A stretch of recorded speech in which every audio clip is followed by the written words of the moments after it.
سلام انتعنا ناخذكم يخون زي خبركم زخبركن نافكار سبورت نايلومي سولس 11 حمله كلتشن 23 زعبنا كمنا اذا حلفه كلت سمونات مدباتنا او وردر جراند تور دي فرانس زد هبي يخون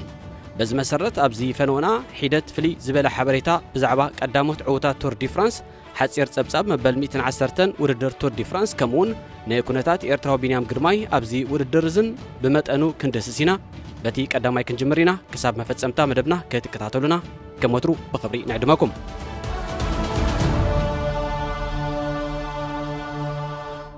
اب سرح مصراق توبو موصتكي اباي تتوافيرو زنبره اب ايطاليا استولدي تعواتي بوخري تور دي فرانس فرنساوي موريس غارا نتن مجمريا غيزي استسلاسله شدش مدرخات زنبرو زور فرنسا كاب مخفتي كساب مزاز مدرخ اب مريحنت تقميطيو تعويتلو كالاي درجان زحزه فرنساوي لوسيان بوتيه دما ناي 3 ساعات فللي هنصيفلو موريس غاران ابتي وان 3000 فرانك غنعو زتقبله كون كلو بتزرخبو شلماتكا تكال معدل نداد كفيتو ابز قصل عامت نخلا ايوانو ابز تخايده زور فرنسا موريس غاران نلوسيان باتيه زي كم ابق قداماي وردر بنوح ساعات زي كونس ب6 دقائق 28 كاليتات انطراي بليصو دغيمو تعويتو كان تنبره نسو زركبوم كاب قداماي كسب رابع درجه زحزون كالوت 4 تقدمتن زتفلالي ميلاتات متلالن سرقن بمتقاموم اتعوت حمشاي ترتانس تسرعه فرنساوي اونري كورنيتو هايبو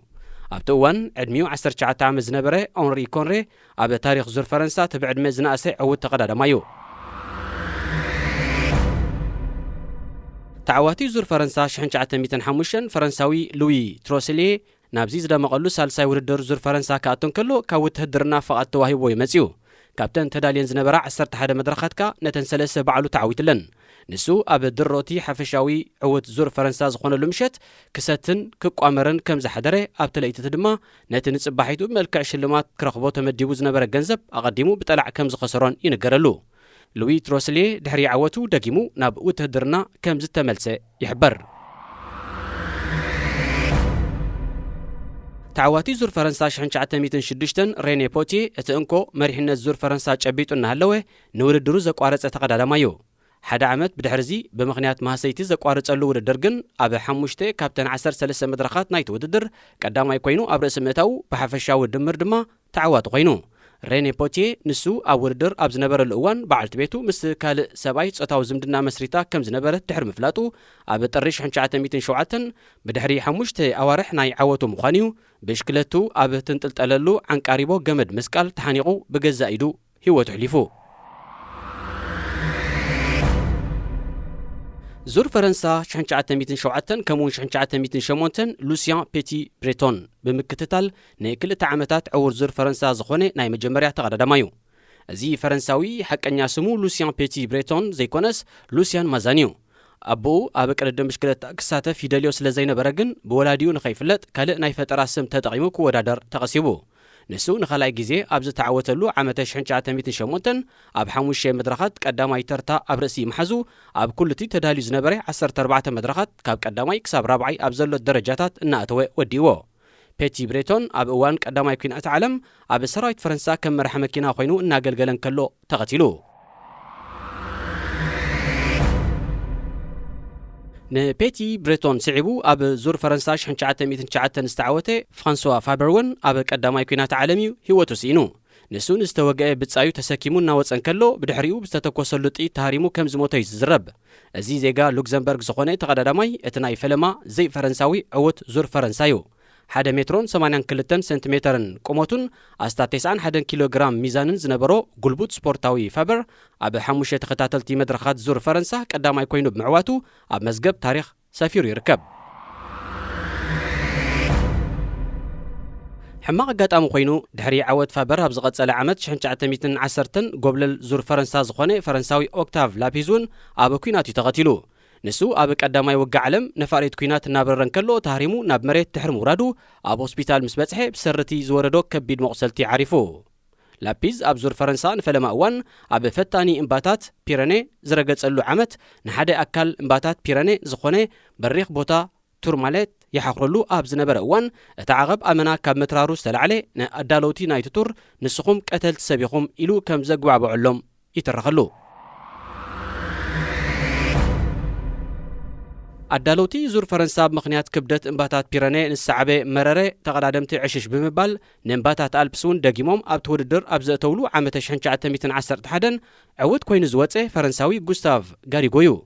ጋሪጉ ፖል ዱቦክ ንዝተባሃለ ብነጥቢ ዝወዳደሮ ዝነበረ ተቐዳዳማይ መሪዝዎ እዩ ዝብል ክሲ ብደገፍቲ ስለ ዝቐረበሉ እቲ ዙር ክሳብ ዝውዳእ ሓለዋ ተቆፂሩሉ ዝንቀሳቐስ ነይሩ።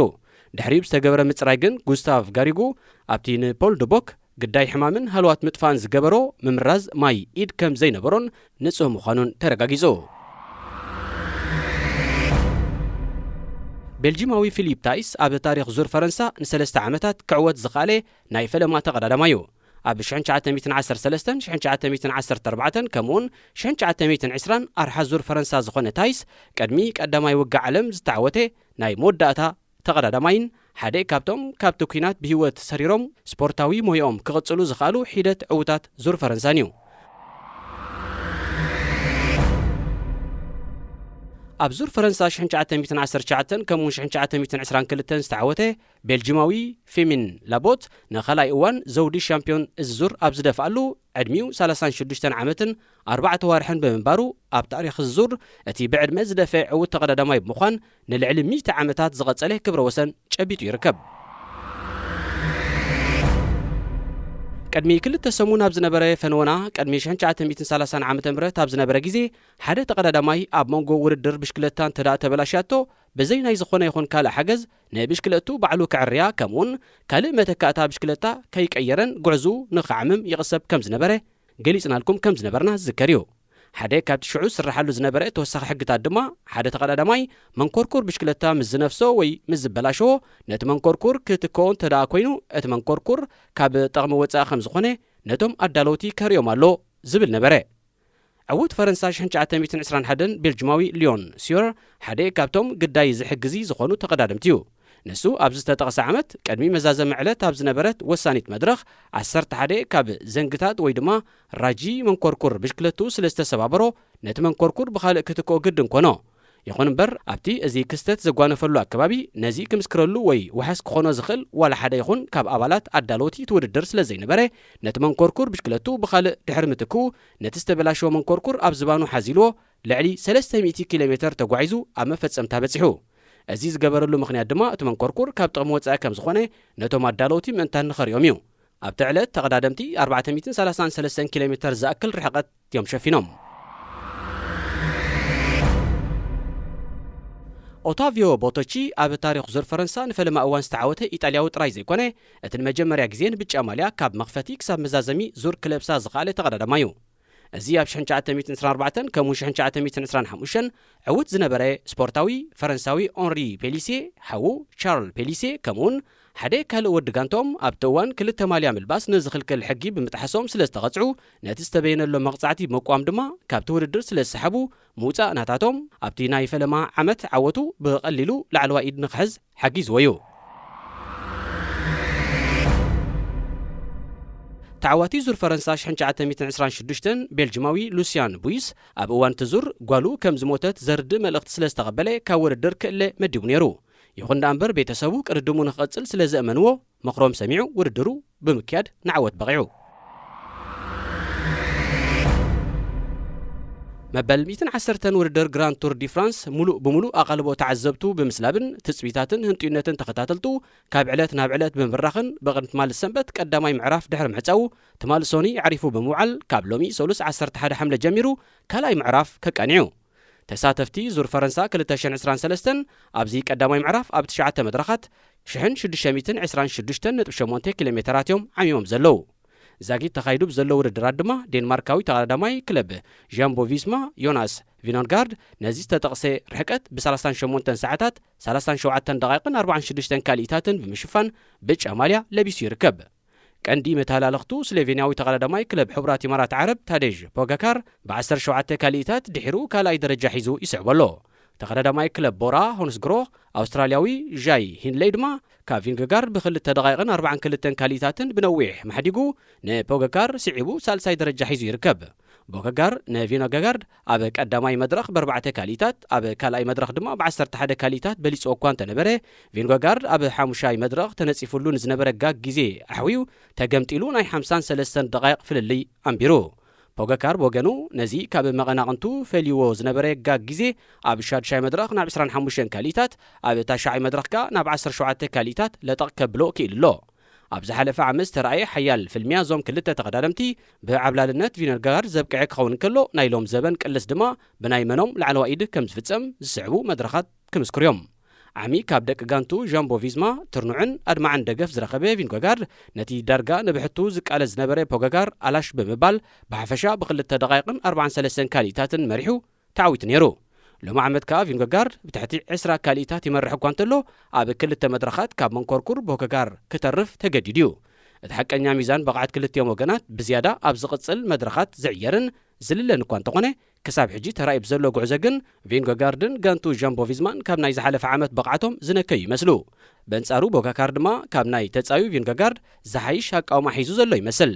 ምናልባት እውን እንታይ ይፍለጥ ዣምቦ ቪዝማ ሓይላ ኣብዚ ዳሕረዋይ ምዕራፋት ሙሉእ ብምሉእ ምእንታን ንኽትፍንዎ ንግዚኡ ከዚናቶ ክትከውን ትኽእል እያ በዚ ኮይኑ በቲ ዝቕጽል መድረኻት ዓወት ናብ መኖም ከም ተዛዙ ክፈርዶም እዩ ኣብ ውድድር ቀጠልያ ማልያ ሹካ 259 ነጥቢ ኣኻዕቢቱ ዘሎ ተቐዳዳማይ ክለብ ኣልፒሲን ዱስንኬክ ቤልጂማዊ ጃስፐር ፊሊፕሰን ካልኣይ ንዘሎ ተቐዳዳማይ ክለብ ኮፊዲስ ፈረንሳዊ ብሪያን ኮንካርድ ብ110 ነጥቢ በሊጹ ብገፊሕ መሪሕነት ተቖጻጺሩሎ ዴንማርካዊ ተቐዳዳማይ ክለብ ሊድል ትሬክ ማድ ፔደርሰን ድማ ካብ ብሪያን ኮንካርድ ብ6 ነጥብታት ተሪፉ ሳልሳይ ተርታ ተሰሪዕሎ ዛጊድ ተኻይዱ ካብ ዘሎ 9 መድረኻት ኣብ 3 ቀዳማይ ዝወፀ ጃስፐር ፊሊፕሰን ካብ ኔዘርላንዳዊ ማቲው ቫንደርፖልን ካልኦት ደጋንቱን ኣብ እዋን ሽኳ ዝረኽቦ ዘሎ ኣገዳስን ወሳንን መንገዲ ናይ ምፅራግ ኮነ ንፍጻሜ 10ታት ወይ ከዓ ኣማይት ሜትሮታት ክሳብ ዝተርፍ ንክቱር ናህሪ ዘደርኽ ደገፍ ምርሒት ከምኡውን ንሱ ይኹን ማቲው ቫንደርፖል ኣብ ልዕሊ ኤርትራዊ ተቐዳዳማይ ቤልጂማዊት ወርልድ ቱር ቲም አንተርማክሼ ሲርከስ ዋንቲ ቢንያም ግርማይ ዝፈጸምዎ ብሕጊ ዘይፍቑድ ጎነፃዊ ስጉምቲ ኣብ ዓወቱ ዝለዓለ እጃም ነይርዎ እዩ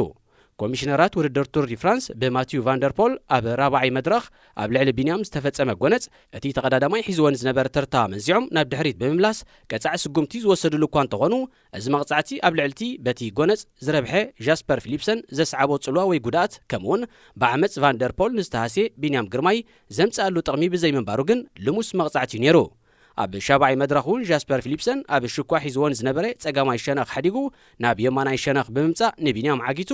ናብ መከላኸሊ ሓጹር ተዓዘብቲ ብምጽጋዕ ንድሕነት መቐዳድምቱ ኣብ ዋጋ ዕዳጋ እትዩ ብርኡይ ሕግብ ምጥሓስ ተጠቃሚ ናይቲ ዘይሕጋዊ ተግባር እኳ እንተኾነ ኮሚሽነራት እቲ ዙር ግን ዝወሰንዎ ዝኾነ ይኹን ቀጻዕ ስጉምቲ ኣይነበረን ከም ውፅኢት ናይዚ ድማ ብዙሓት ተንተንትን ኣፍቀርቲ ቀደድን ብሽክለታን ኣብ ትዕዝብቲ ኣብ ልዕሊ ምእታዎም ተሪር ነቐፌታ ክቕበሉ ተገዲዶም እዮም ኣብዚ ሻብዓይ መድረኽ ብሰንኪቲ ዝወረዶ በደል ሳልሳይ ደረጃ ክሕዝ ተገደደ ቢንያም ብሓደ ወገን ኣብ መድረኽ ሽልማት ብጫ ማልያ ቱር ዲ ፍራንስ ዝደየበ ናይ ፈለማ ኤርትራዊ ክኸውን ከሎ ብኻልእ ወገን ድማ ድሕሪ ኦሎምፒካዊ ተቐዳዳማይ ዳንኤል ተኽለ ሃይማኖት ኣብ ፖድዮም ቱር ዲ ፍራንስ ዝሓቆረ ናይ መጀመርያ ኤርትራዊ ክኸውን በቂዑ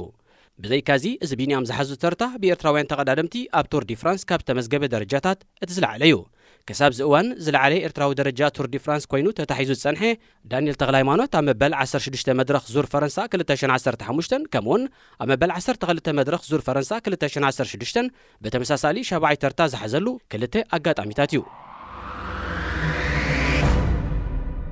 ኣብ ሳልሳይ መድረኽ መበል 11 ኣብ ራብዓይ መድረኽ ድማ መበል 19 ከምኡውን ኣብ ሻብዓይ መድረኽ ሳልሳይ ደረጃ ዝሓዘ ቢንያም ኣብ ውድድር ቀጠልያ ማልያ ሹካ ብ77 ነጥቢ መበል 8ይ ተርታ ተሰሪዑ ይርከብ ቢኒ ልዕሊ መቐዳድምቱ ምልከት ሽኳ ከም ዘለዎ ኣብ ዝሓለፈ ውድድራት ዝተንጸባረቐ እኳ እንተኾነ ከም ጽርድታቱ ካብ ደጋንቱ ኣድማዕ ደገፍ ይረክብ ዘይምህላው ግን ኣብ ዓወት ክበጽሕ ይረአየለን ተቐዳደምቲ ክለብ አንተርማክሼ ንቢኒ ንመዛዘም ሕንጻጽ ኣብ ክንዲ 1 ኪሎ ሜትርን ልዕሊኡን ተሪፍዎን ከሎ ንበይኑ ዝሓድግዎ ከምቲ ካልኦት ጋንታታት ዝገብሮ ዓሰርታት ወይ ድማ ኣማይት ሜትሮታት ክሳብ ዝተርፎን ተዘዕጅቦን መንገዲ ተዝጠርግሉን ድርኺት ናህሪን ተዝፈጥሩሉን ነይሮም ምናልባት እቲ ብዙሓት ኤርትራውያንን ኣፍሪቃውያንን ሰዓብቲ ብሽክለታ ንኽምዝገብ ብዓብዪ ህንጡይነት ዝጽበይዎ ዘለው ናይ መጀመርያ ጸሊም ኣፍሪቃዊ ዓወት ኣብ መድረኽ ቱር ዲ ፍራንስ ኣቐዲምና ኣብ ዝሓለፈ መድረኻት መስተማቐርናዮ ነርና እዛ ጋንታ ነዚ ኣብ ዝሓለፈ ዓመት እውን ብጉሉሕ ዝተረኣየ ድኽመታ ንምፍዋስ ኣብዚ ዓመት እዚ ከም ኔዘርላንዳዊ ማይክ ቱኒሰን ዝኣመሰሉ نبينيام نهاري كقلاطفلو زخلو مقرات تقدادمتي كتحقفو كوان تخالت كساب حجي زترايه ادمعنت ابركتوم كغمغم كلغن اي كمتي لعل تصبيت استجبرلومن كيلاتات قدم مشكلتاي تنتنو كم زلو كابزن تريفن زلو 12 مدرخات اتن بيني بتزامادي بزياده كعوتلن يخليو الوم عب قمت هبو من زلو مدرخات بوحدو سلستين نساتن دما مبل 11 كمون مزازمي مدرخ كوينن اتا قداميتي مالت مبل 11 مدرخ صباح ربع كتسلاسليا تقدادمتي كاب كليمو فرنا ناب مولان 280 كيلومتر كغعزيوم اذا مدرخ 3 معير درجهم 4 زخونو عقبات زعقفت كوان تقونت اتباريات نايزي فوس زبلي عقبات جن نبيني بالوتا صلي كونن كاب موغا اون مونتاني ناب بوليني 272 كيلومتر تشفن مبل 10 مدرخ اتا كالئ نحيال غوني بينيام اتمم مدرخيا تبايلا اتتقزليا اب مجمريا كبابن ايزا مدرخ برابعي درجه زعير عقب كهلون كلو اتوردر قدمي مفصامو ابزلو 30 كيلومتر كا ناي سالساي درجه معقن زحزله كالي عقبالو كابون دحرغن كساب موداتا سط زبله غلغليو اب شانزليزي كتما باريس اب سلاسل 215.1 كيلومتر زعقن مزازمي مدرخ زور فرنسا مولو بمولو بغلغل استغوبب مخانو اتي كالئ بيني عوت كغناصفلو زخل مچو مدرخيو أمريكاوي تقدماي كلب EF Education Easy Post نيلسون بولس 46 نطبي بمهلال 28 نطبي نزلو أسترالياوي تقدماي كلب AG2R سيريون فيليكس غال كمون 26 نطبي أكيبون نزلو نرويجاوي تقدماي كلب أوناكس توبيا هولاند يوهانسن أخذتيلو ماليا نقص عقب لبيسو يركب تادي بوكاكار دما نتقدمتي كلب إنيوس غراندريس اسبانياوي كارلوس رودريغيزن بريطانياوي توماس بيدوكن بالعلي 4 دقائق بمقدم نصعدا ماليا بولص ولدو منسي تقصاصيروالو كالاي معرف زر فرنسا لومي سولس تقدادمتي كاب فولكانيا ناب إسواق بزغبرو ناي 167.2 كيلومتر غعزو كقصليو حجون عوت نبينام غرماي كابرات تخطاتلتنا نلومي تدالي زنبره سومناوي مدب سبورت تفصيملو زمت سولس بزتفاليه كالت حستو كساب نرغب نخلنا ببزلنا سلام انتعنان